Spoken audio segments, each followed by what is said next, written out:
Welcome to the Creative Life Story Work podcast, where we explore how to make life story work better for all care-experienced children and young people. Creative Life Story Work is a new approach which can improve children and young people's lives and their relationships with others at home and at school. It's based on the Rose model of therapeutic life story work. Every month, we'll explore a different aspect of creative life story work, and we'll give insights into how you can use this approach to help care-experienced children and young people make sense of their past and build a brighter future. My name is Dawn Williams, and I am an associate at Blue Cabin, one of the partners on this exciting work in the region. In this podcast, we will explore the link between adverse childhood experiences and later life outcomes through a lived experience lens. I'm absolutely delighted to welcome to the studio Mary-Ann Hodd. Mary-Ann is a care-experienced teacher, trainer and speaker. Combining lived experience and psychology, Mary-Ann works to support a deeper understanding of and improved outcomes for children and young people in care. Her feelings-focused work has supported the longevity of placements, halting unplanned endings, and contributed to the changing narratives of what it means to be care-experienced. Mary-Ann is a training practitioner from Trauma-Informed Consultancy Services, which offers an extensive range of training sessions related to all aspects of how we can apply a trauma-informed framework to settings, services and systems. A really warm welcome to you this morning, Mary-Ann. Thank you, Dawn. Well, it's nice to be here. You're very, very welcome. Mary-Ann, I was looking at your lovely website and looked at the vision that you put out there, and I was really drawn to one of the themes that you highlight, where you talk about unconditional care and putting yourself in the shoes of the child. And I wondered if you wanted to talk a bit about that, about relationships being at the centre, because it's something that Blue Cabin, we have that in our mission statement as well. So I was really drawn to that bit of your website. Thank you. Yeah, that's really nice to hear. I guess for me, a lot of what my work is about and what I'm really passionate about doing is supporting young people to be seen beyond their behaviours, to have equal opportunities to thrive in care and beyond. You know, I think going into care is supposed to be the safe space that picks you up when things go wrong at home, essentially, and makes it better.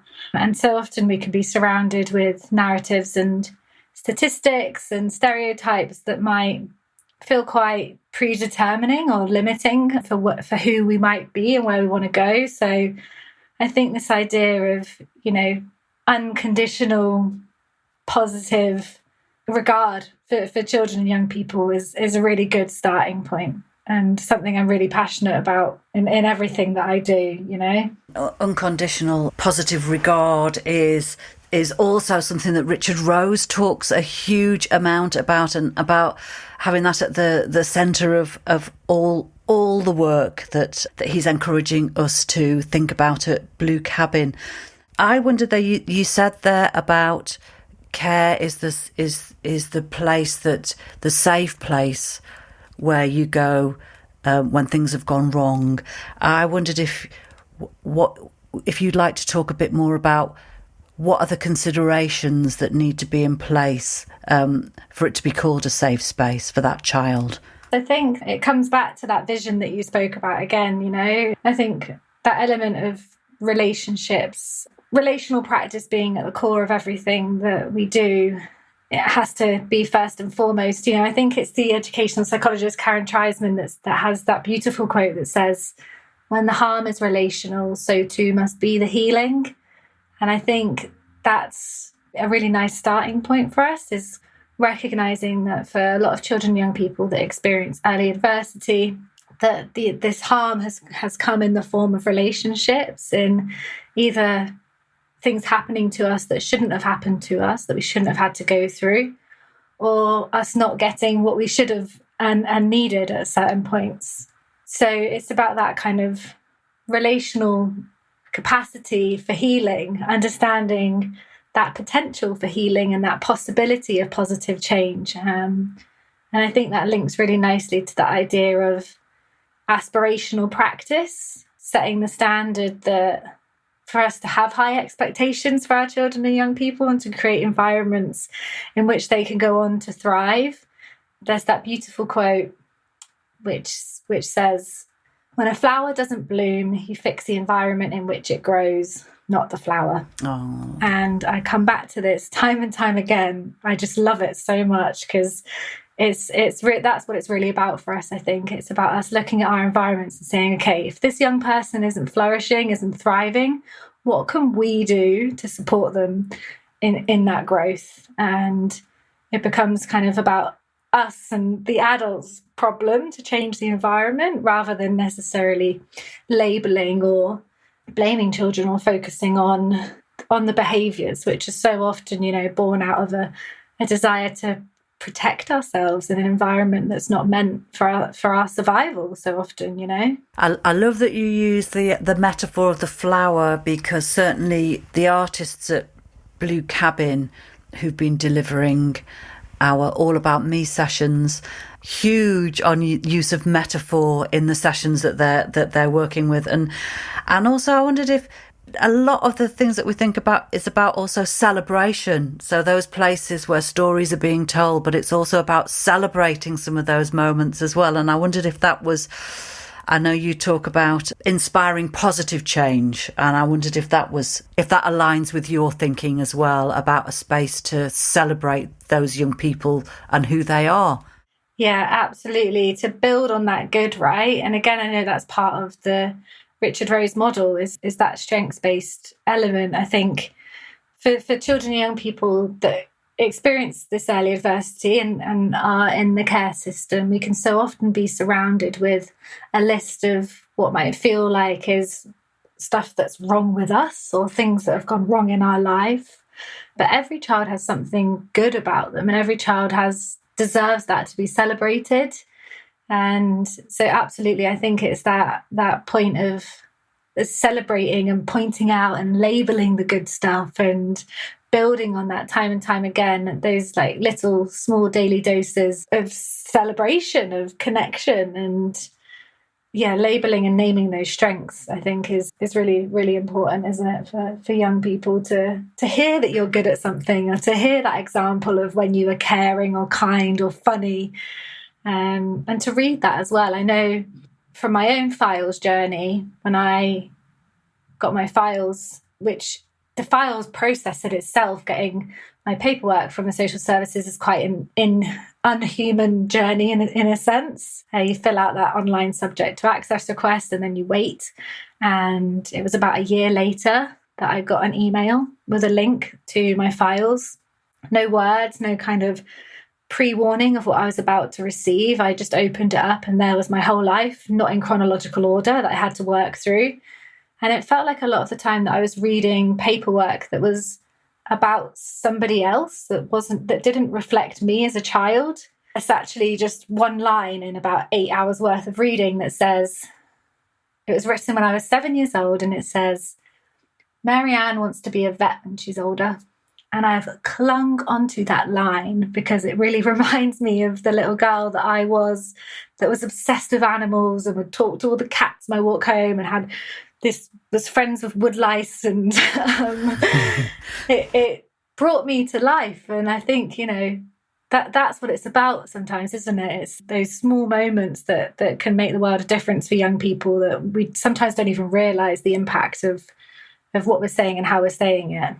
And certainly your point there about animals, it just reminds me of some of the All About Me sessions that I'm in, and some of them during COVID, well, all of them during COVID were online, where animals became such a huge part of all of the sessions that that were in there, and it was the stories and the pictures that those children were drawing and the little avatars that they were making about these were their animals. And the artist, one of the artists in the end was knitting as a thank you gift at the end of them, knitting little coats for all of the dogs that were being sent there. She was kept busy, I remember, for that.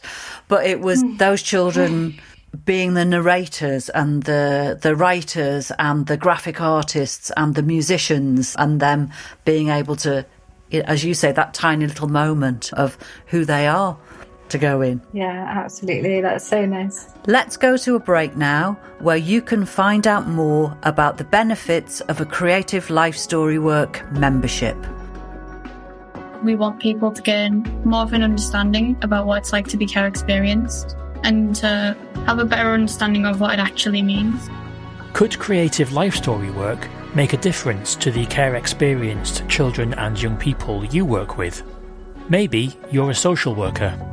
I think we forget at our peril that actually telling a child the story of their early life is one of the most profound uses of social work power that we could ever operate. Perhaps you're a foster carer. You know, when they say it's all about the child, it's not, because our experiences, it's about the carer and the child. And it just gives a new angle to our relationship because we're learning about each other together. A Creative Life Story Work membership will give you or your whole team access to resources, including activities you can use in direct work with children and young people, training with life story work experts, and lots more. And I think a lot of our children are looking for meaning, looking for, well, why is it I feel this way when my friends don't? Why is it I get angry internally and my friends don't? The greatest thing we see is when we are able to say to young people, this is your story, this is about who you are. And then children towards the end say, it's not my fault that these things happened, but it is something that I can do something about. And once we have that, then we know we can move forward. Find out about our membership for individuals and for organisations on our website, creativelifestorywork.com. One of the things that you mentioned, Mary-Ann, was about how can the adults change the environment in order for that child to thrive. And I'm wondering about what might be put in place in order to support, I suppose, a gap in understanding about the reality of that care experience journey that you've just talked about when you received the email to get your files.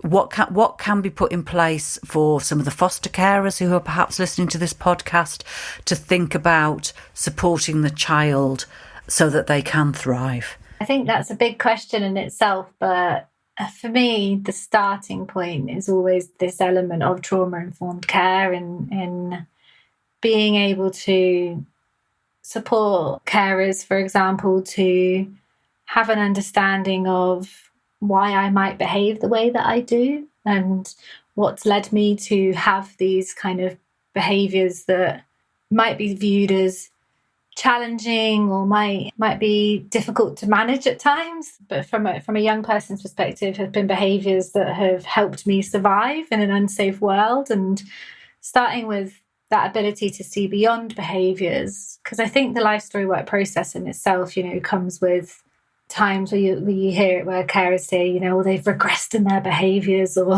that time might bring with it more challenges for a young person, because we all deserve and all want to have a link to our stories, to understanding where we come from, and what that means for us in terms of who we might be and where we might go. And I think for supporting care experienced young people, it's kind of that understanding of being on a journey. I remember I used to hope that I could heal, basically, and see healing as a tick box exercise as such. Do my life story work, or do some therapy, or do my somatic exercises that I like doing, where I kind of shake and stamp my feet, and that would be it. I'd have ticked it off, and there you go, I'm done. And I remember having a day a few months ago now where I couldn't get out of bed. and I was crying and I was just really dysregulated. And I spoke to my friend who's an educational psychologist, Emma Woodward, and who also grew up in care. And I spoke to her and I said, I just want to be better. I said, I'm fed up feeling like this. I said, I've built all of these resources in my life that help me get by day to day. I eat well, I exercise, I do my routines, la-da-da. And I said, and then I have a day like this. And she said, well, you better get used to it. She's quite straight talking. And she said, I like the cut of Emma's jib. Yes. She said, in those early years, you learned that you weren't lovable, that the world wasn't a safe place and you weren't worthy. And she said, that voice will always be there. And all you're doing now every day is building the voice on the other shoulder to be louder and prouder and bigger. And I think that's what our duty is as the adults supporting our young people, is to keep giving and supporting young people to see the good, to build that voice louder and prouder, to prove to ourselves that we are worthy, we are lovable, we are safe. And I think some of the beauty of life story work with that is when you get that autonomy to piece together bits of your story, it helps you start to formulate who you are, separate of your caregivers and also separate of your story as well. You get to decide which bits you want to keep. And that is just so powerful, isn't it? To be able to say, actually, you know what? I like this bit of my parents, so I'm going to keep that. But this bit, that's not meant for me. Mm-hmm. And going on that journey is, that's exactly it, isn't it? It's a journey. It's not an end point to it, I think. I know I asked you a big question before, but also one of the things that you write on your website, which I was really drawn to, was aspirational practice, where you're talking about improved outcomes for young people and about demonstrating that they're believed and trusted. But you go on to talk about that being reflected through policies and procedures. You're really talking about the bigger system question there. And at Blue Cabin, we often talk about what would it be like if the system in which we're working, where there was love at the heart of it. Yeah. And you talk about what it would be like if there was trust there. And I'm wondering about what would that be like if there was trust and love at the heart of the system? What would that system look, sound and feel like? That's a massive question, but your last comments have just prompted me to ask that. Yes, I think we're moving more towards it with this trauma-informed approach to care that is becoming more of a standard practice. We're moving away from old school behaviourist, authoritarian kind of I'm the adult, you're the child, to a more sense of connectedness and understanding the impact of disconnectedness and trauma and what it takes to repair that. But it's I think that there's a long journey to embedding that in the reality of practice still, and I don't know what the answers are with that. One of the things I talk about a lot is the idea of interdependence, thinking about young people in their leaving care journey. This idea that we focus so often on independence and independent living skills, but actually no man is an island, right? We all rely on somebody. And I think about my brother when I speak about this, who had experienced homelessness for a bit and a very different route out of care to myself, because he just felt so isolated and alone and so much pressure to get it right the first time. And actually this idea of interdependence and creating kind of networks of support and focusing on social and emotional skill development. And I will share at this time, I'm the founder of the Guarantor Scheme, which is a scheme that enables the local authority to act as the rental guarantor for their young care leavers who would like to go on to rent in the private rental sector. So I guess that's an example of a policy that can kind of be put in place that actually fulfills that role of a corporate parent, that says, you know what, I'm treating you the same as I would my own child, because if my own child wanted to rent in the private rental sector and they had the ability to do so, then I would act as their guarantor. So I'm going to do that for you. But that's just one small snippet, and I guess there's a long way to go. That example that you gave then is an amazing example of how you've affected change on that bigger system. So your programme that you set up is to enable care leavers to have a guarantor so that they can rent their own places. Yes, that's correct. So it's currently in, I think, approximately 6 local authorities. Devon were the original. Kent has been the most successful with it.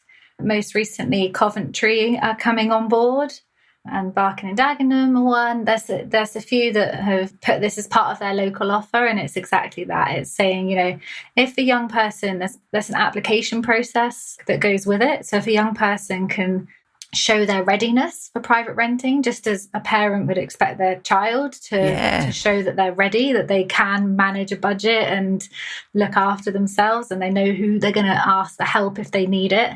That's what we do with our young people, and then the local authority act as that rental guarantor. Yes, it's amazing. It's been life-changing for some young people. It was for myself as well. It meant I got to move in with friends and really changed the trajectory of my future. Goodness, I think that's absolutely an incredible story. What a pioneer and a trailblazer to affect change that's going to impact on so many care leavers' lives. That's absolutely fantastic. Thank you for sharing that example. Oh, thank you. On December the 5th, you are going to be part of the fantastic programme of live classrooms that we have on at Blue Cabin.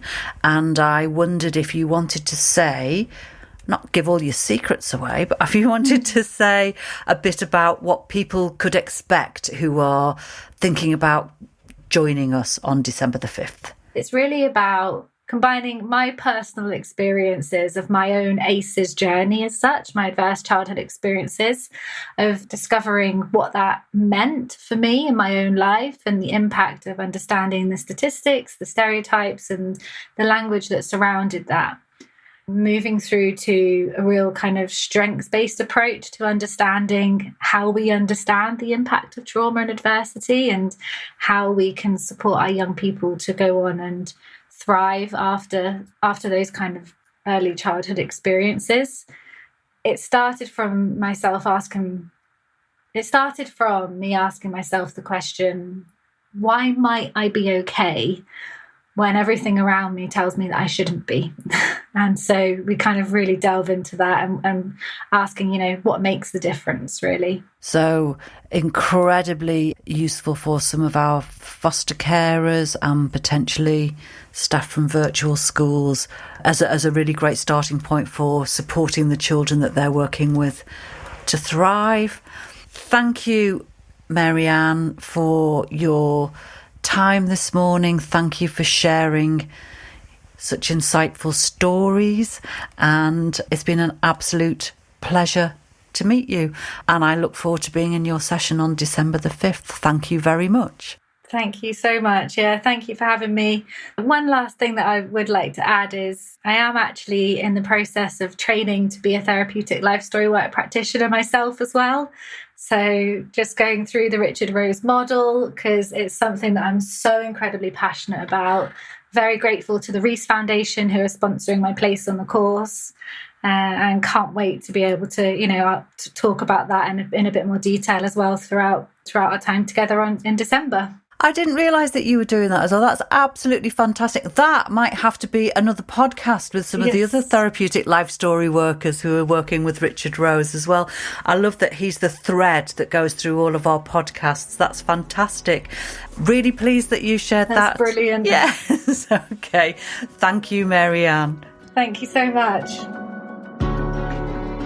Whether you're a foster carer, someone who has experience with the care system, or you work with children and young people, we hope this episode has given you an insight into how we can make life story work better for young people and how you can use it in your own practice. You can find out more about Creative Life Story Work on our website, creativelifestorywork.com, and you can find us on LinkedIn and Twitter, or X as it's now called, at Creative LSW. Please do get in touch there with any comments or questions, as we'd love to hear from you. If your podcast app allows you to do so, please take a moment to rate or review our show. It really helps others to find the podcast. So until next month, bye for now.